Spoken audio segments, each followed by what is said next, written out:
दोस्तों नमस्कार। आप देख रहे हैं जालौन टाइम्स न्यूज़ चैनल।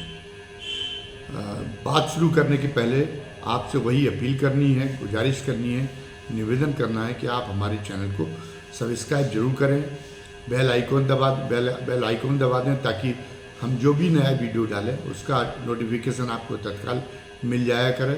आप लाइक भी करें हमारी वीडियो को और कमेंट भी करें। हमें इससे हमारा बड़ा उत्साहवर्धन होता है और हमें अपने जो है आपके कमेंट से हमें अपने में जो कमियां हैं उसको उनको सुधारने का मौका मिलता है। आज हम चर्चा कर रहे हैं 27 नवंबर को चेन्नई में पूर्व प्रधानमंत्री वीपी सिंह की प्रतिमा का एक अनावरण कार्यक्रम तमिलनाडु की सरकार ने आयोजित किया और जिसमें मुख्य अतिथि के रूप में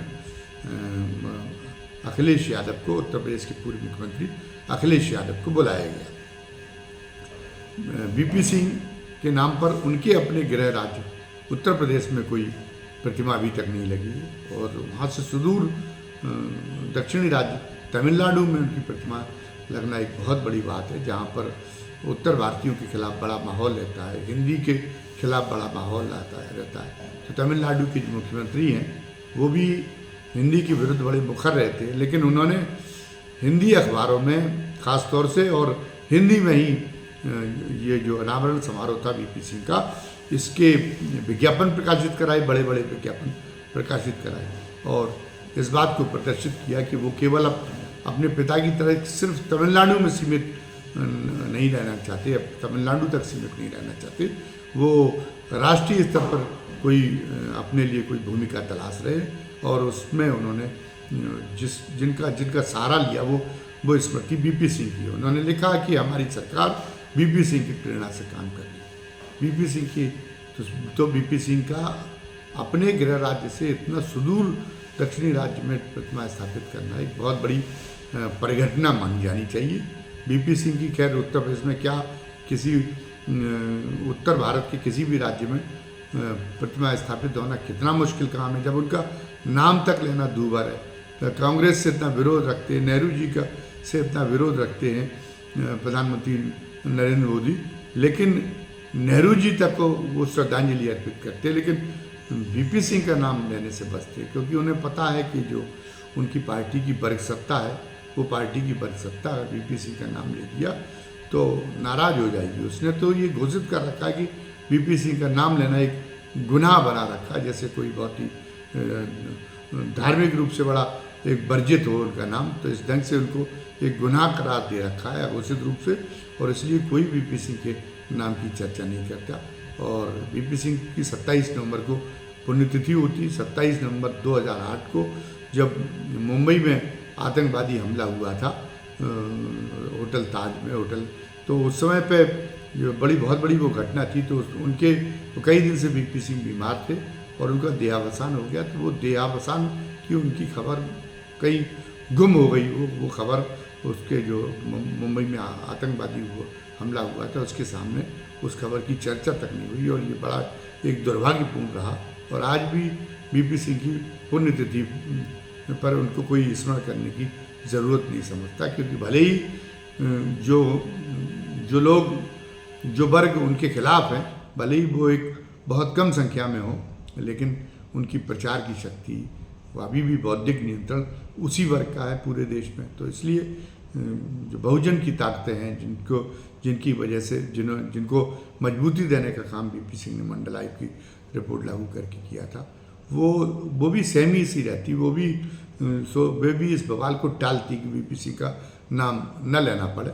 हालांकि अब कुछ परिवर्तन होना शुरू हुआ, वो वीपी सिंह के साथ में भी लगता है कि वैसे ही होगा जैसे बाबा साहब अम्बेडकर का 1956 में देहावसान हो गया था, लेकिन किसी ने 30-35 वर्ष तक उनके नाम की चर्चा नहीं की।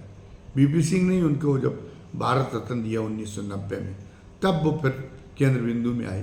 तो एक आदमी की अगर विचारधारा सही है, अगर वो सही कोई एक वैचारिक क्रांति करने का काम करता है और उस समय पर वो जो है जो उस समय प्रभावी वर्ग सत्ताएं हैं उनके वो विरुद्ध उसका कदम होता है, तो उसको इतिहास के कूड़ेदान में फेंकने की कोशिश की जाती है, लेकिन काम उसका मरता नहीं है। वो एक ना एक दिन, जिस तरह से बाबा साहब को 34 साल बाद जब वीपी सिंह प्रधानमंत्री थे तब भारत सरकार को मरणोपरांत भारत रत्न देने की याद आई। तो इसी तरीके से अब वीपी सिंह का जो नाम इतने सालों तक दबा रहा, इसका पुनर्स्मरण के शुरू होने का जैसे अवसर आ गया। 3-4 साल से लखनऊ में उनकी पुण्यतिथि पे आयोजन होने लगा था और कल्याण सिंह उत्तर प्रदेश के पूर्व मुख्यमंत्री और भारतीय जनता पार्टी के वरिष्ठ नेता कल्याण सिंह उन कार्यक्रमों में आए थे वीपी सिंह के श्रद्धांजलि सभा में, और उन्होंने वीपी सिंह का बहुत आभार माना था जो पिछड़े वर्ग के लिए उन्होंने जो पिछड़े वर्ग के कल्याण के लिए जो एक क्रांतिकारी कदम उठाया था अपनों को नाराज करके। तो एक उन्होंने वीपी सिंह को एक माना था कि वो एक जमाने को बदलने वाली एक शख्सियत थे और उनके प्रति बड़ा आभार जताया था, और ये माना था कि वो आज भी उनकी स्मृति हम लोगों को प्रेरणा देती है, क्योंकि वो मंडल आयोग की रिपोर्ट लागू होने के बाद भी पिछड़ों को अभी सत्ता में भागीदारी देने के मामले में प्रभावशाली वर्ग की अनिच्छा है। उन्होंने कहा कि अधिकार छीन कर लेने पड़ते हैं, ये उन्होंने कहा। और उसके लिए उन्होंने वीपी सिंह की स्मृति को ही प्रासंगिक बनाया था, और उसी कड़ी को और मजबूत करते हुए ये तमिलनाडु के मुख्यमंत्री स्टालिन ने काम किया। और स्टालिन ने एक जो शुरू हुई है जातिगत जनगणना की मांग, उसके सहारे फिर एक बार ये केंद्र में आ गया कि जो देश में जिनकी बहुसंख्यक आबादी है और जो एक गलत सामाजिक व्यवस्था के कारण जो हाशिए पर धकेले गए हैं, उनको वो उनमें जागृति आए और वो लोग जो है सत्ता के केंद्र में पहुँचे। नरेंद्र मोदी की तरह नहीं जो गाना तो पिछड़े वर्ग में गाते, लेकिन उनकी नौकरशाही में पूरी तरीके से, चाहे केंद्र सरकार की हो या राज्यों में नौकरशाही हो, वो किसी उस तरीके से जो परंपरागत वर्चस्ववादी जातियां हैं उनके प्रधानमंत्री की तरह उनके ज़माने में काम हो रहा। पिछड़े वर्ग के लोगों को या दलितों को महत्वपूर्ण पद उतने भी नहीं जितने कांग्रेस के ज़माने में जितने अनुसूचित जाति के लोगों को मिल जाते थे, जनजाति के लोगों को। आज उनका जो केंद्रीय सचिवालय है उसमें उतनी भी जगह उनको नहीं मिली हुई है। केवल एक औपचारिकता भर के लिए उनके 2-3 अफसर पिछड़े वर्ग के केंद्र सरकार का सचिवालय उसमें काम कर रहे हैं। बाकी तो जो वर्चस्वशाली जातियां हैं उन्हीं के अफसर स्थापित हैं। राज्यों में भी यही हो रहा। उत्तर प्रदेश जैसे बड़े राज्यों में भी आज पिछड़े और अनुसूचित जाति के लोग जो की पोस्टिंग है उनमें नदारत दिखाई दे रहे हैं। तो ये जो है ये उन्होंने काम किया कि अब सामाजिक न्याय की लड़ाई एक बार जागृति शुरू हुई जातिगत जनगणना के बहाने, और जातिगत जनगणना के आधार पर जो बिहार सरकार ने देने का काम किया है। और राहुल गांधी जो कांग्रेस मंडल आयोग की रिपोर्ट का जिसने समर्थन नहीं किया था और जिसका कोई पिछड़ों के प्रति जिसने पिछड़ों की लड़ाई नहीं लड़ी, बल्कि पिछड़ों को दरकिनार कांग्रेस के सरकार में किया जाता रहा, आज उसी पार्टी के नेता, उसी पार्टी की नई पीढ़ी राहुल गांधी बहुत ही पुरजोर तरीके से जातिगत जनगणना की मांग उठा रहे हैं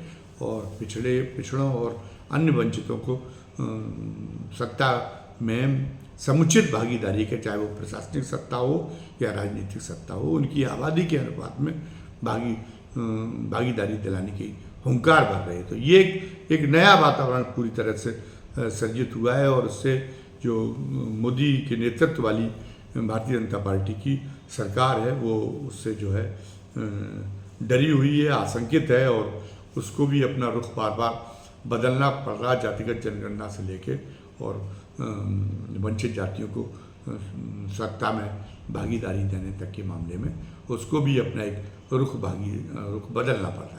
तो एक वहाँ पर एक हुई, तो वीपी सिंह की इससे एक साबित होता है कि वीपी सिंह कुछ समय के लिए जो उनके जो विरोधी ताकतें थी वो कुछ समय के लिए उनको पृष्ठभूमि में गुमनामी में धकेलने में सफल भले ही हो गई हूँ, लेकिन वो उनकी प्रासंगिकता अब एक नए सिरे से बहुत उभर कर सामने आ रही है। इसमें स्टालिन ने अखिलेश यादव को बुलाया, इसके भी एक मायने हैं। अखिलेश यादव हालांकि अब यह है कि अपने पिता और नेताजी के अधूरे कामों को उनके बताए हुए रास्ते पर ही आगे बढ़ने की बात दोहराते रहते हैं। लेकिन नेताजी से अखिलेश यादव की लाइन कुछ मामलों में अलग है। नेताजी मूल रूप से लोहिया जी का वो अपने आप को अनुयायी जरूर कहते थे और लोहिया जी के प्रयासों से पिछड़े वर्ग के लोगों को सत्ता मिली, लेकिन वो जो अजगर वाली वो जो पिछड़े वर्ग के जो लोग जो चौधरी चरण सिंह के नेतृत्व में जो अजगर फार्मूला जो सत्ता अजगर फार्मूले का वर्चस्व स्थापित करने का जो एक नारा चला था, वो उस नारे के प्रभाव में थे। तो वो उनको डॉक्टर लोहिया कहते थे कि जो सबसे पीछे रहा सबसे पहले उसको आगे करिए, यानी दलितों को आगे करने का काम करिए। लेकिन मुलायम सिंह जी ने तो बाबा साहब अम्बेडकर के बारे में जब उनका समझौता टूट गया बहुजन समाज पार्टी से, तो उन्होंने बाबा साहब अम्बेडकर को भी एक तरह से गद्दार, देश का गद्दार कहने में संकोच नहीं किया और उन्होंने जो है उनकी धारणा बड़ी खराब थी अनुसूचित जाति को बराबरी का दर्जा देने के मामले में। तो जबकि डॉक्टर लोहिया तो यही चाहते थे। अब लालू यादव ने भी मंडल की बहुत लड़ाई लड़ी, लेकिन जिस तरह से मंडल को एक जाति विशेष के हितों के लिए मुलायम सिंह ने समेट दिया था, लालू यादव का भी वही रुझान था। वो भी पिछले वही अनुसूचित जाति के लोगों के प्रति हीन भावना रखते थे और जो अपनी जाति के अलावा जो अन्य पिछड़ी जातियाँ थीं वो कैसे आगे बढ़ें, उनको कैसे सरकारी पदों पर उनका अनुपात कैसे बढ़ाया जाए, इस मामले में उनकी भी कोई रुचि नहीं थी। और एक ज़माने में तो वो मुलायम सिंह के खिलाफ रहते थे लालू प्रसाद यादव और बीपी सिंह के साथ रहे थे। मुलायम सिंह तो छिटक गए थे बीपी सिंह से। मंडल आयोग की रिपोर्ट तत्काल लागू होने के तत्काल बाद ही उन्होंने एक तरह से बीपी सिंह को नीचा दिखाने के लिए और उसमें चंद्रशेखर के साथ शामिल हो गए थे, चंद्रशेखर के साथ चले गए थे वो। और चंद्रशेखर की सरकार ने कैसी परिस्थिति बनी, क्या सरकार थी, वो तो अंबानी की बंधक सरकार थी। सब जानते हैं कि चंद्रशेखर ने समर्थन खरीदा था, जितने उनके साथ में जो 55-56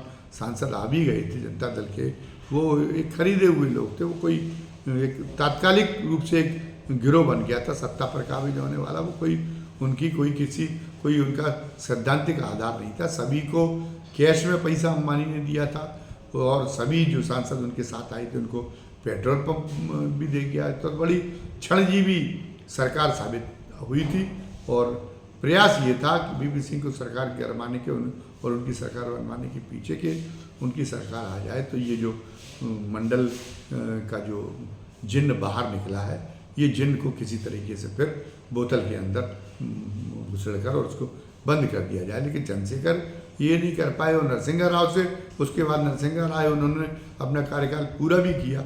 लेकिन नरसिंह राव के साथ में भी वो जो वर्चस्ववादी जातियाँ थी उनकी यही भावनाएं जुड़ी हुई थी, लेकिन नरसिंह राव भी वो काम कर नहीं पाए। मंडल क्रियान्वित होकर रहा और ये आ गया। तो अब अखिलेश यादव को उन्होंने बताया है। अखिलेश यादव को मैंने कहा कि अपने पिताजी से, नेताजी से उनके जो है उनकी लाइन कुछ मामले में अलग, उनकी विचारधारा अलग है। जब वो नेताजी के प्रभाव में थे, जब पहली बार मुख्यमंत्री बने थे, तो उन्होंने एक चूक की थी। जो प्रमोटेड दलित अफसर थे उनको रिवर्ट करने का काम किया था। अब उनको अपनी गलती का एहसास हुआ है। वो आज अब पीडीए की बात कर रहे हैं और पीडीए की बात करने के पहले भी उन्होंने ये कहना शुरू कर दिया था कि नहीं, अनुसूचित जाति के लोगों को साथ में लेके चलेंगे। उन्होंने अपनी पार्टी में अम्बेडकर वाहिनी बनाने का काम किया है, चंद्रशेखर रावण के साथ तालमेल किया है और पार्टी को सक्रिय किया कि अनुसूचित जाति का विश्वास जीते। क्योंकि ये देखा गया है 2022 के लोकसभा चुनाव में कि जहाँ पर भी समाजवादी पार्टी का और अखिलेश यादव का सजातीय उम्मीदवार जीतने की स्थिति में था, वहाँ अनुसूचित जाति के लोगों ने मोह छोड़ के मायावती का और भारतीय जनता पार्टी को वोट दे दिया। वो सशंकित थे कि ये लोग जो है, जो ये अजगर जातियाँ जिनका ये चरित्र रहा है, इनके यहाँ हम जमीनों पे भूमिहीन मजदूरों के रूप में काम करते रहे दलित, तो भूमिहीन तो उनका केयरवेयर का संघ रहा कुलक जातियों के बीच में और उनके बीच में, और उसमें अखिलेश यादव की ये सजाती शामिल है, अजगर, ये राजपूत, ये सारी जो जातियाँ, ठाकुरों को भी इसमें शामिल कर लिया था।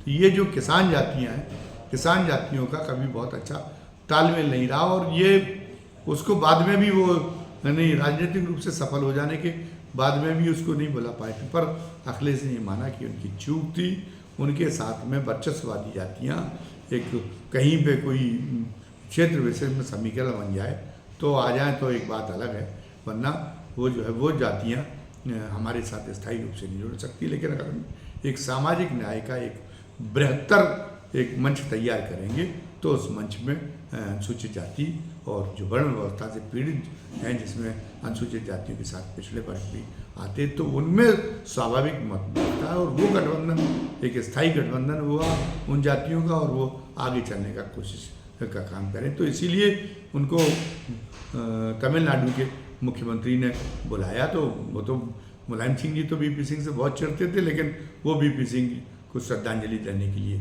पहुँचे। वहाँ वीपी सिंह का जो है एक उन्होंने वीपी सिंह के बारे में अच्छी अच्छी बातें कही। वहाँ पहुँच के जो प्रेसिडेंसी कॉलेज में चेन्नई के में उद्घाटन हुआ, और उन्होंने कहा कि लोग वीपी सिंह को जाने, नई पीढ़ी उनके इतिहास से परिचित हो स्टालिन ने कहा, इसलिए हमने कॉलेज में प्रतिमा स्थापित कराई है। अब इसका अनुकरण करते हुए क्या उत्तर प्रदेश में भी कोई ऐसा प्रयास करेंगे अखिलेश यादव, ये देखने वाली बात होगी। फिलहाल तो वो सैफई में अपने पिता के नाम के पर स्मारक बना रहे, पर उनकी नीतियाँ सामाजिक न्याय के मामले में अपने पिताजी की तुलना में ज़्यादा स्पष्ट है, ज़्यादा यथार्थवादी हैं और ज़्यादा सैद्धांतिक है।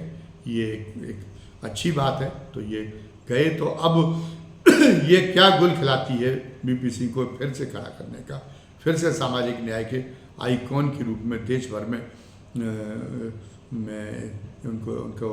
उनको नाम को उभारने की जो स्टालिन की तरफ से जो कोशिश हुई है, वो क्या गोल खिलाएगी, ये देखने वाली बात होगी।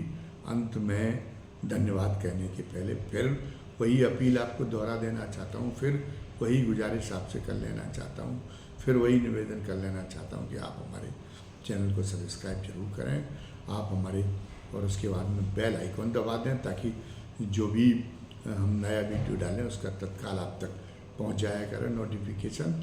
और साथ में आप जो है कमेंट बॉक्स में कमेंट भी ज़रूर लिखें। धन्यवाद। जय हिंद, जय भारत।